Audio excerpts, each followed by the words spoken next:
Welcome back, social media friends and strangers and soon to be friends and acquaintances and family. And I started a new book today, and I was so moved, inspired, impressed by chapter 1 that I said, all right, even though I made a video yesterday or the day before, I don't know, whatever, I'm making another one.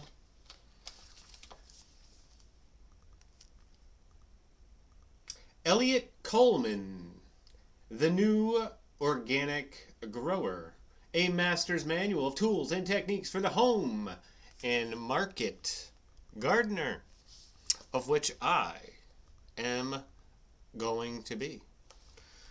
Because we moved to Maine. We bought acreage. We're going to farm. I'm going to farm Christmas trees. But we're going to farm a lot of things. So, I got some reading to do. I got some learning to do. And if you're a farmer, as this guy says in his first, actually in the introduction to the forward to the first chapter, you're always learning. And if you're not always learning, you're dead. You're just a walking dead. Anyway, here we go. Here's a couple quotes that he has. One of the intangible legacies the Shakers left to the world is their demonstration that it is possible to create the environment and the way of life we want, if we want it enough. We can choose. The Shakers were practical idealists. I consider myself an idealist, too. They did not dream vaguely of conditions they would like to see realized. They went to work to make these conditions an actuality. They wasted no time in raging against competitive society or in complaining bitterly that they had no power to change it. Instead, they built a domain of their own where they could arrange their lives to their liking. Marguerite Fellows Melcher, and that is from The Shaker Adventure. I'm assuming she is a Shaker, but maybe not. I'm just a friend of them. One of the many religious, I want to say a bad word, but I won't. Not a bad word, but it's just controversial. Cult. Oh, fuck it. Here we go, Frank Zappa quote. The only difference between a religion and a cult is how much real estate they own. Anyway, here's the preface to the 30th anniversary edition, which I think that's what this is, right? Yes, it says it right there, Don! If you could read. Alright, this is good. Small farms are where agricultural advances are nurtured. New ideas are conceived every day by the folks who are solving nature's puzzles. Since I turned in the original manuscript for this book years ago, I have traveled to Europe many times to see what was new there. Spent time with organic growers on 2 trips to Australia, during a month in Chile and Argentina, and on a week in Mexico, and continue to develop and refine my thinking. I have benefited from the suggestions of those who read the book and wanted more information on certain subjects or wanted data on areas I did not cover. New equipment options are now being imported or manufactured here in the United States, and in some cases I have finally made up my mind by acquiring more information on points where I was ambivalent. The revisions run the gamut from small changes in detail to adding a lot of new material to some chapters to adding whole new chapters where appropriate. I have added scientific references and endnotes for readers who wish to pursue a particular subject in greater depth. I have expanded the material in the chapters on plant-pest balance because the subject is of particular interest to me and of great significance in understanding how the organic vegetable grower fits into the natural world.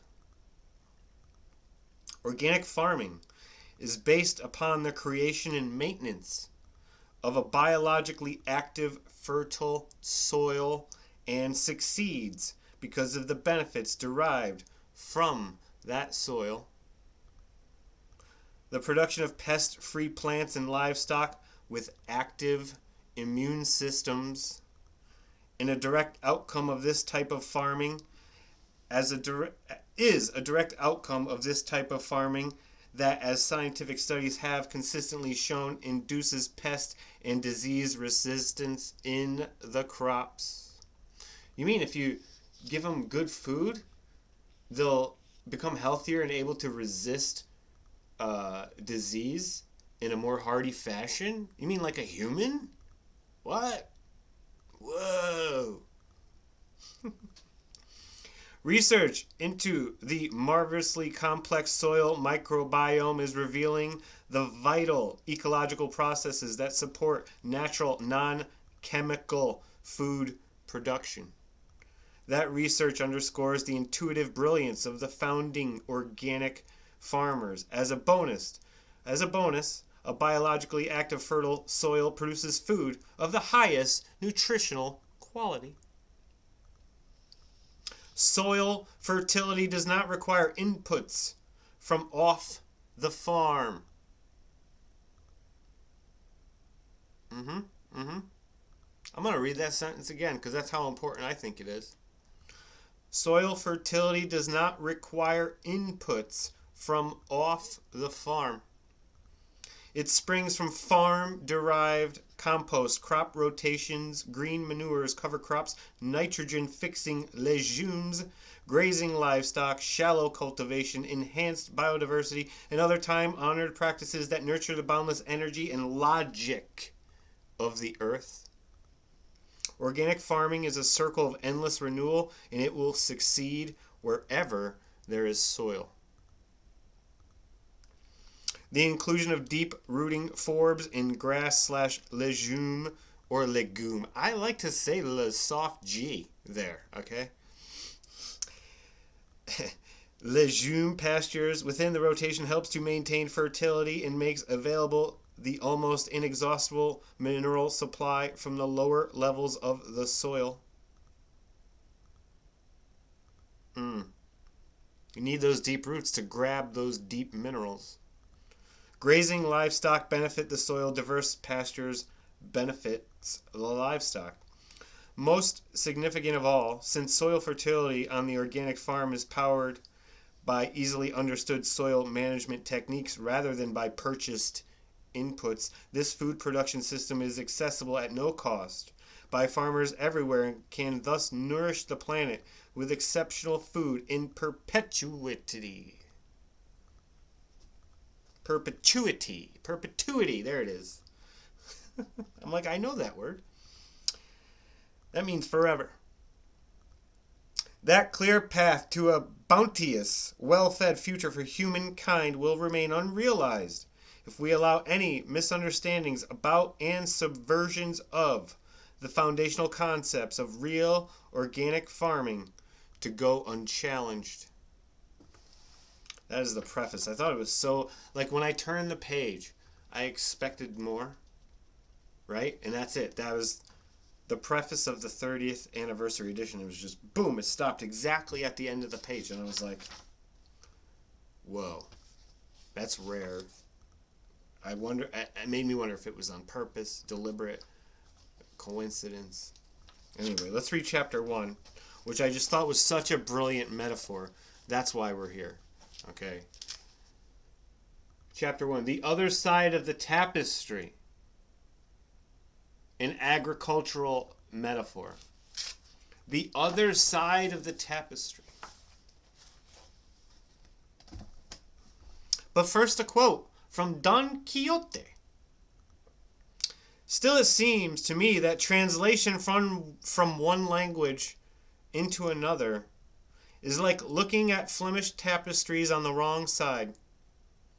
For though the figures are visible, they are full of threads that make them indistinct, and they do not show with the smoothness and the brightness of the right side. That is Miguel de Cervantes, which is in Don Quixote, Part 2, Chapter 62. Yeah, translation is tricky. You know, like, there's plenty of languages that don't have words for what we talk about in English. And if you don't have words to talk about something, then how do you talk about it? Does it exist if there's not a word ascribed to it?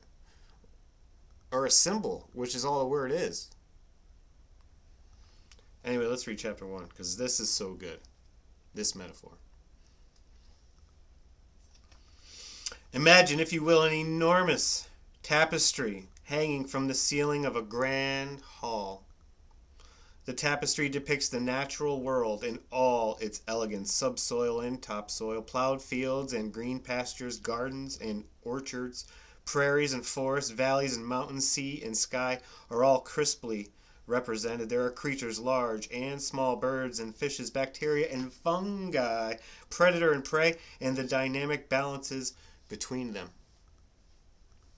From where you stand on the front side of that tapestry, you don't notice too many others with you. There is, surprisingly, a great buzz of noise coming from the other side. When you walk way down to the far end of the hall and peer around the corner, you can see the tapestry's reverse side. With its stray colors and loose threads, it gives, as Cervantes suggests, only a vague picture of what is truly represented. But what you find there are enormous crowds of people actively trying to decipher what they see and trying to solve problems that only exist on the back side of the tapestry. They have no idea that there is a front side. And when you mention it, they can tell you and when you mention it, you can tell that they don't believe you. From where they stand, they can't see the elegance of the natural world. The vagueness of the backside has convinced them that the planet is poorly designed for food production and needs a great deal of help from humankind to straighten it out. The problem isn't that the people on the backside are ignorant. On the contrary, many of them are brilliant. Their leading scientific disciplines, such as discordant thread theory and random color hypothesis, are highly respected and extensively researched. The University Department of Untrimmed Ends enrolls many student applicants eager to make careers in the field. A multitude of learned disquisitions are published in numerous scholarly journals. Huge industrial complexes have arisen in concert with their line of thinking, and countless tons of stimulating and controlling substances are produced every year. The backsiders are convinced that as long as they keep expending enormous effort to compensate for nature's flaws, all will be well. However, when you step back to the front side of the tapestry, there are no flaws to be seen. You wonder if the backside people prove ecologist Frank Egler's statement. Nature is not more complicated than we think. Nature is more complicated than we can think. That quote is what made me say, all right, I got to read this in front of a camera. If only one person could get that quote, then it's worth it. We're going to run it back. Nature is not more complicated than we think. Nature is more complicated than we can think. Some humble pie. But that is obviously not the case on the front side. As you study the front side more thoroughly, you begin to see the patterns involved. You notice that the agricultural practices of the front side farmers are designed to harmonize with the directions in which the natural world wants to go anyway. You notice how those practices have been selected to nurture and enhance the systems with which they interact. Biology is in charge in the natural world, and a sensible agriculture is a biological agriculture that focuses on the soil. A biological agriculture that will continue to be productive as long as the earth abides. To make that a reality, we just need to move the discussion around to the front side of the tapestry. And it's like him and Wendell Berry saying the exact same thing, but in a different language. Wendell is straight up and will just tell you, our society is a result of a bunch of people being elaborately trained to be specialists, and no one is allowed to think outside of a very narrow line.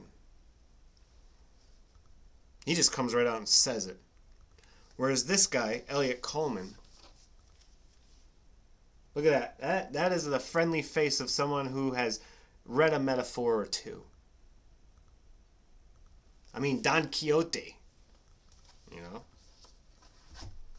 A lover of the classics.